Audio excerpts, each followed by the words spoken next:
Greetings ghostly followers, and thank you for tuning back into Paranormal Frequencies.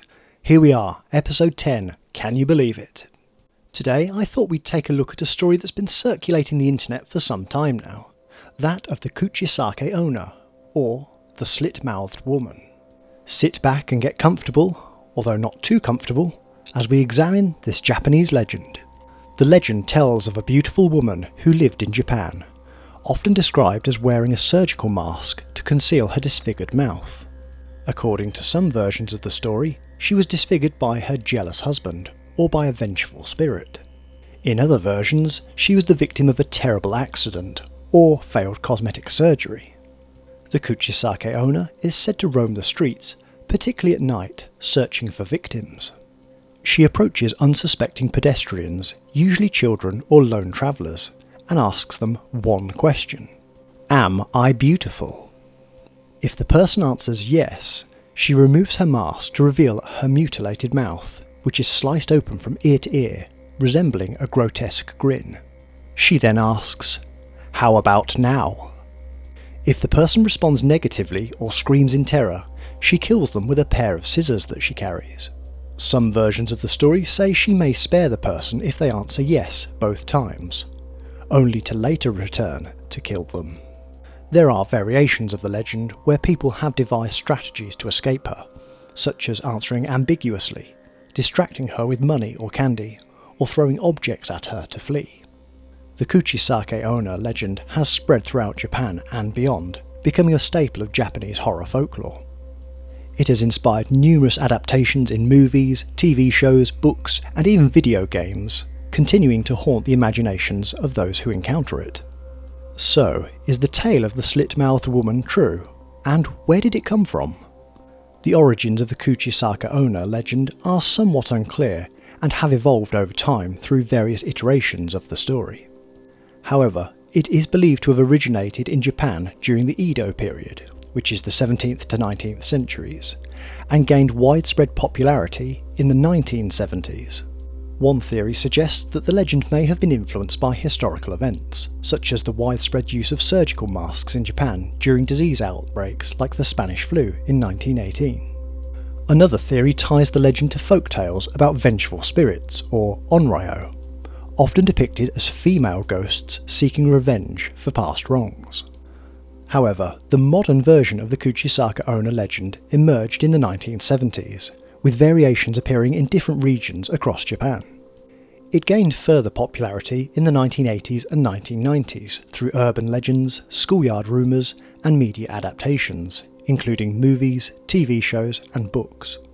In its most common form, the story of the Kuchisake-onna revolves around a woman who, after being disfigured by her jealous husband or vengeful spirit, wears a surgical mask to hide her mutilated mouth.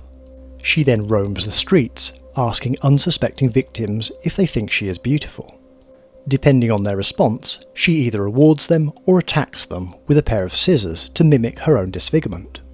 However, there are numerous variations of this story.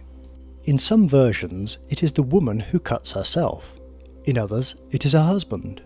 Sometimes it is a jealous woman that attacked her. In others, it's a form of surgery that has gone wrong. Some make no hard description of the husband, but others claim that he was a samurai. In older tellings, the face mask is more of a cloth. In modern tellings, the face covering is a surgical mask. It's a real rabbit hole, and I suggest going on your own research adventure if this is a supernatural story that interests you. Pretty much all variations of the tale agree on the questions she asks: a face covering being present, and her attacking the victim with a large pair of scissors if they answer incorrectly. The Kuchisake-onna legend has become deeply ingrained in Japanese popular culture and continues to fascinate people both within Japan and around the world. It has inspired numerous adaptations in various forms of media and remains a prominent figure in contemporary urban folklore. So, this is an interesting story. We have elements of a vengeful spirit combined with an urban legend. Is there any evidence that this ghost story could be true? Well, in short, no. At least not for the modern telling of the story. Once the Slit-Mouthed Woman's story entered the general public's consciousness, it naturally became built upon and embellished. There is a general consensus that the modern telling is no more than an urban legend. A scary one to be sure, but not factual. Interestingly, we can find some of the origins for the modern version of the story. A bit of research even pinpoints to the Gifu Nichi Shinbun newspaper of the 26th of January 1979 and the first known printed article of the story, followed by articles in the Shokan Ashai and Shokan Shinsho publication short after. So that very much ends the paranormal integrity of the story and confirms the Slit-Mouthed Woman as a story that became an urban legend. So, we're all wrapped up for today. See you next time.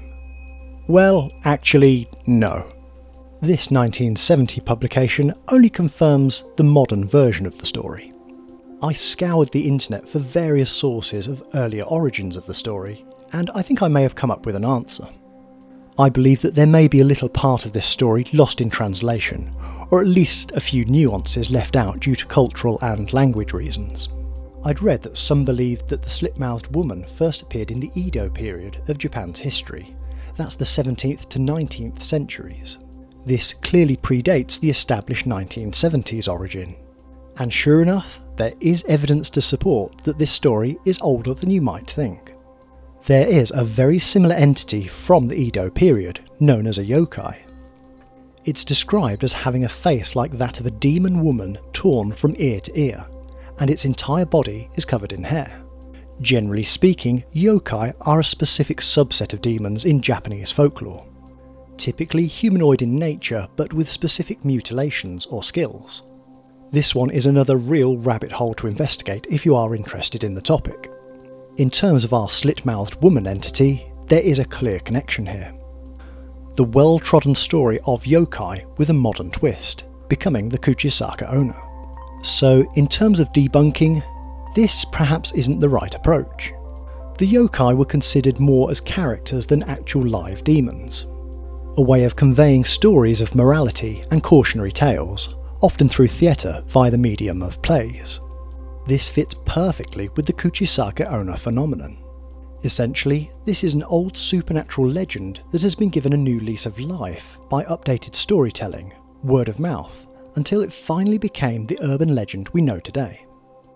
Although this one turned out not to be real, I think it's a really great example of how folklore can evolve to become an urban legend. It's a story that has mutated over time to reach a more modern audience. What's more is that it seems to have preserved the cautionary tale elements to the story. We may have moved from Edo period Japanese demons to the modern urban world, yet the idea of not provoking a demon or spirit and showing respect has been retained. There's so much to this story to do this one justice, and alongside what I've presented, there are a number of complementary influences. It's not a reach that Yakuza punishments, such as slitting of the mouths of victims, has also played into the story in modern times. Various gangs have used this punishment throughout history. As for the Kuchisake-onna as a paranormal entity though, I think we can safely say that this one is just a story.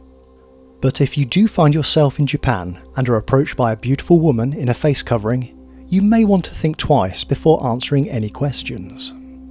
Thank you for tuning in this week, and I'll see you next time when we're back to more listener true tales of the paranormal. If you enjoyed this week's paranormal story, please consider liking and subscribing to the channel for more tales of the supernatural and the unexplained. Until next time, my friends, happy hauntings.